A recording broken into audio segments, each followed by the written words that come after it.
खुलुमबाय बेयो बड'लेण्ड इंखं टेलिभिजन दिनै एप्रिल 2025 बृहस्पतिबार खालि सानसेनि बरादखौ नोंथांमोननि खाथियाव लाबोदों आं सदानन्द दैमारिया।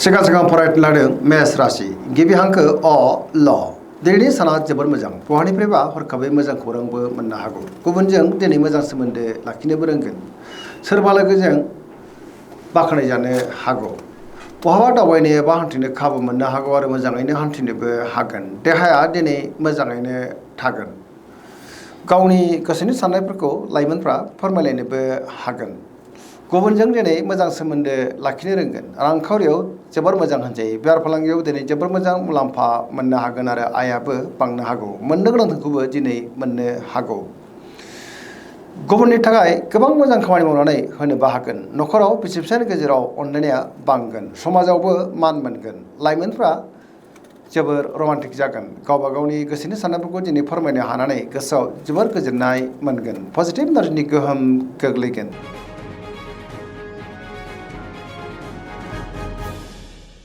वृष राशि गिबि हांखो इ उ ब दिनैनि साना मोजां आरो गाज्रिनि गेजेरनो बाबेनलांनो हागौ गोसोआव गोनो गोथो साननायबो फैनो हागौ गावनि गोसोनि साननायफोरखौ दिनै गुबुननो फोरमायनो गोब्राब जानोबो हागौ माबा मोनसे जेंनाजों मोगा मोगि जानांनोबो हागौ सुथुरनि गाज्रि नोजोर थानोबो हागौ नेगेटिभ एनार्जिनि गोहोम गोग्लैगोन मोनफ्रोमबो बिथिङावनो दिनै सांग्रां जानाया गाहाम समाजाव दिनै मानहानि जानांनोबो हागौ रांखावरियाव मोजां होनजायो बेफार फालांगियावबो मोजां आयाबो बांनो हागौ बिसि फिसायनि गेजेराव अनलायनाया बांगोन सोरजोंबा नाथाय एना एनिबो जानो हागौ देहाया दिनै मोजाङैनो थागोन लाइमोनफोरनि गोसोआ दिनै जोबोर उरां फारां जानोबो हागौ।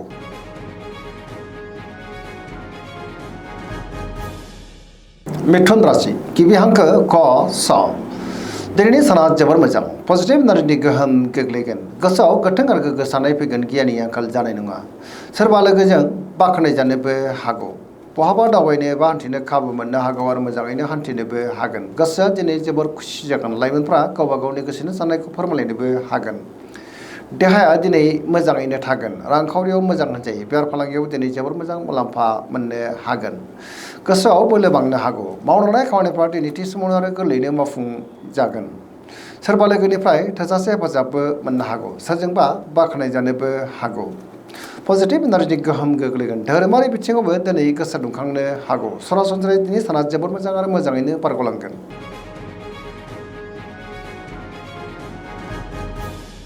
कर्कट राशि गिबि हांखो ड ह दिनैनि साना मोजां आरो गाज्रि गेजेरजोंनो बाबेनलांनो हागौ गोसोआव गोनो गोथो साननायबो फैनो हागौ गावनि गोसोनि साननायफोरखौ दिनै गुबुननो फोरमायनो गोब्राब जानोबो हागौ माबा मोनसे जेंनाजों मोगा मोगि जानांनोबो हागौ गोसोआव गोनो गोथो साननाय फैगोन सोरबा लोगोनिफ्राय हरखाबै गाज्रि खौरांबो फैनो हागौ रांखावरियाव मोजां अब्लाबो नाथाय खरसाया बांनोबो हागौ बेफार फालांगियाव मोजां होनजायो बिदा फंबायनिफ्राय हेफाजाबखौ मोननो हागोन देहाया दिनै मोजाङैनो थागोन अब्लाबो नाथाय जानाय लोंनायाव सांग्रां जानांगोन गुबुननि गोसोखौ बोनो गोब्राब जानोबो हागौ माबा मोनसे जेंनाजों मोगा मोगि जानांनानै गोसोआव दिनै जोबोर उसुखुथु जानोबो हागौ।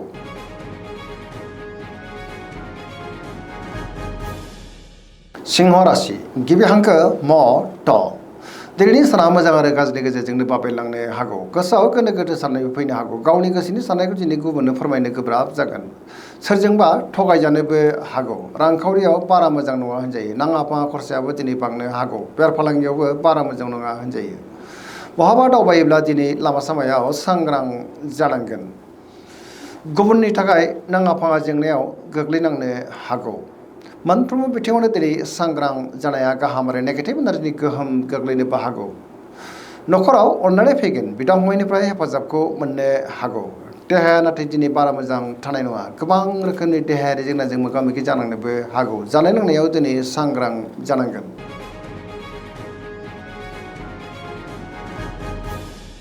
कन्या राशि गिबि हांखो प ट दिनैनि साना जोबोर मोजां गोसोखौ दिनै जोबोर गोजोननाय मोनगोन गोथों आरो गोग्गो साननो रोंगोन गियाननि आंखाल जानाय नङा सोरबा लोगोजों दिनै बाखनाय जानोबो हागौ गुबुननि थाखाय गोबां मोजां खामानि मावनानै होनोबो हागोन। रांखावरियाव दिनै जोबोर मोजां होनजायो। बेफार फालांगियावबो जोबोर मोजां मुलाम्फा मोननोबो हागोन। देहाया दिनै मोजाङैनो थागोन। पजिटिभ एनार्जिनि गोहोम गोग्लैगोन।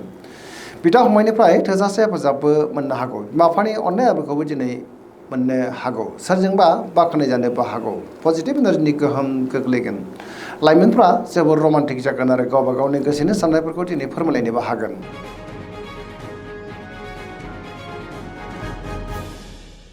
तुला राशि गिबि हांखो र ट दिनैनि साना मोजां आरो गाज्रिनि गेजेरजोंनो बाबेलांनो हागौ। गोसोआव गोनो गोथो साननाय फैगोन। गोथों आरो गोग्गो साननो हानाय नङा। गियाननि आंखाल जानोबो हागौ।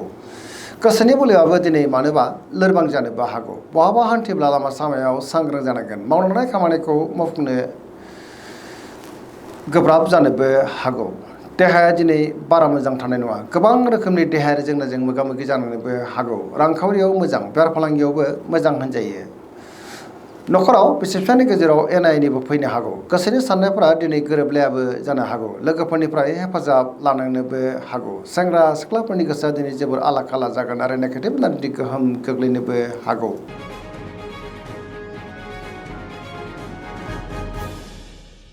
वृश्चिक राशि गिबि हांखो न स दिनैनि साना जोबोर मोजां। पजिटिभ एनार्जिनि गोहोम गोग्लैनोबो हागौ। मोनफ्रोमबो बिथिङावनो जाफुंसारगोन। सुथुरखौ दिनै गोरलैयैनो फेजेननोबो हागोन। सिगांनि बबेबा आद्रा खामानियाव दिनै गोरलैयैनो मावफुंजानो हागौ। सोरबा गोजाम लोगोजों दिनै बहाबा लोगो मोनलायनोबो हागौ। गोसोआव गोथों आरो गोग्गो साननाय फैगोन। मावलांनाय खामानिखौ दिनै थि समावनो आरो गोरलैयैनो मावफुंनोबो हागोन। गुबुननिफ्राय हेफाजाबबो मोननो हागौ। गोसोनि बोलोआ दिनै बांनोबो हागौ। समाजाव बयजोंबो मान होजागोन। बिमा बिफानिफ्राय अननाय आबोरखौ मोननो हागौ। रांखावरियाव दिनै जोबोर मोजां होनजायो। बेफार फालांगियाव दिनै जोबोर मोजां मुलाम्फा मोनगोन। गुबुननिफ्राय थोजासे हेफाजाबबो मोननो हागौ। फरायसाफ्रा दिनै फरायनायाव गोसो दुंखांगोन आरो मोजां फिथाइ मोननो हागोन। लाइमोनफ्रा जोबोर रमान्टिक जागोन।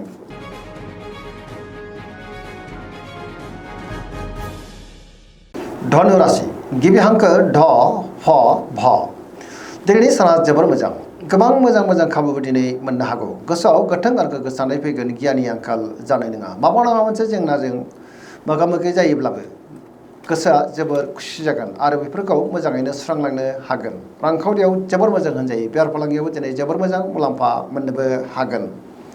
गोथों आरो गोग्गो साननो रोंगोन। बहाबा हान्थिब्ला दिनै जोबोर मोजां आरो मोजाङैनो हान्थिनोबो हागोन। देहाया मोजाङैनो थागोन।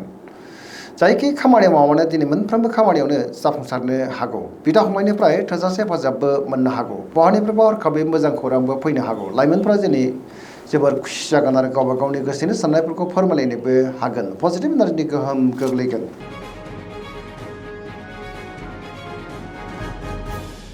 मकर राशि गिबि हांखो ख ज दिनैनि साना मोजां आरो गाज्रिनि गेजेरजोंनो बाबेलांनो हागौ। गोसोआव गोनो गोथो साननायबो फैनो हागौ। गावनि गोसोनि साननायफोरखौ दिनै गुबुननो फोरमायनो गोब्राब जागोन। माबा नङा मोनसे जेंनाजों दिनै मोगा मोगि जानांनोबो हागौ। गुबुननि थाखाय नाङा फाङा जेंनायाव गोग्लैनांनोबो हागौ। रांखावरियाव बारा मोजां नङा होनजायो। बेफार फालांगियावबो बारा मोजां नङा होनजायो। सोरजोंबा थगायजानोबो हागौ। मोनफ्रोमबो बिथिङावनो दिनै सांग्रां जानाया गाहाम आरो खहा जानांनोबो हागौ। गोदान खामानियाव दिनै आखाइ होजेननो हानाय नङा। बिमा बिफानिफ्राय हेफाजाब लानांनोबो हागौ। सेंग्रा सिख्लाफोरनि गोसोआ दिनै जोबोर उरां फारां जागोन। अब्लाबो नाथाय गावबा गावनि गोसोनि साननायफोरखौ दिनै फोरमायलायनो हागोन।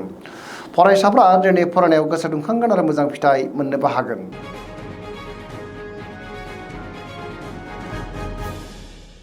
कुम्भ राशि गिबि हांखो ग स दिनैनि साना जोबोर मोजां।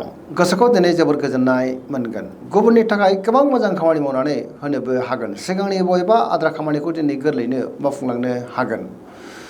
मावलांनाय खामानिफ्राबो गोरलैयैनो मावफुंजानो हागौ। समाजाव मान मोननो हागोन। गोबां मुंदांखा सुबुंजों दिनै बहाबा लोगो मोनज्लायनोबो हागौ। रांखावरियाव जोबोर मोजां होनजायो। बेफार फालांगियाव दिनै जोबोर मोजां मुलाम्फा मोननो हागौ। देहाया दिनै मोजाङैनो थागोन। अब्लाबो नाथाय जानाय लोंनायाव सांग्रां जानांगोन। नखराव अननानै फैगोन। बिदा फंबायनि हेफाजाबखौ मोननो हागोन। गुबुननिफ्रायबो थोजासे हेफाजाब मोननो हागौ। बहाबा दावबायनो एबा हान्थिनो खाबु मोननो हागौ आरो मोजाङैनो हान्थिनोबो हागोन। पजिटिभ एनार्जिनि गोहोम गोग्लैगोन। सरासनस्रायै दिनै साना जोबोर मोजां आरो मोजाङैनो बारग'लांगोन।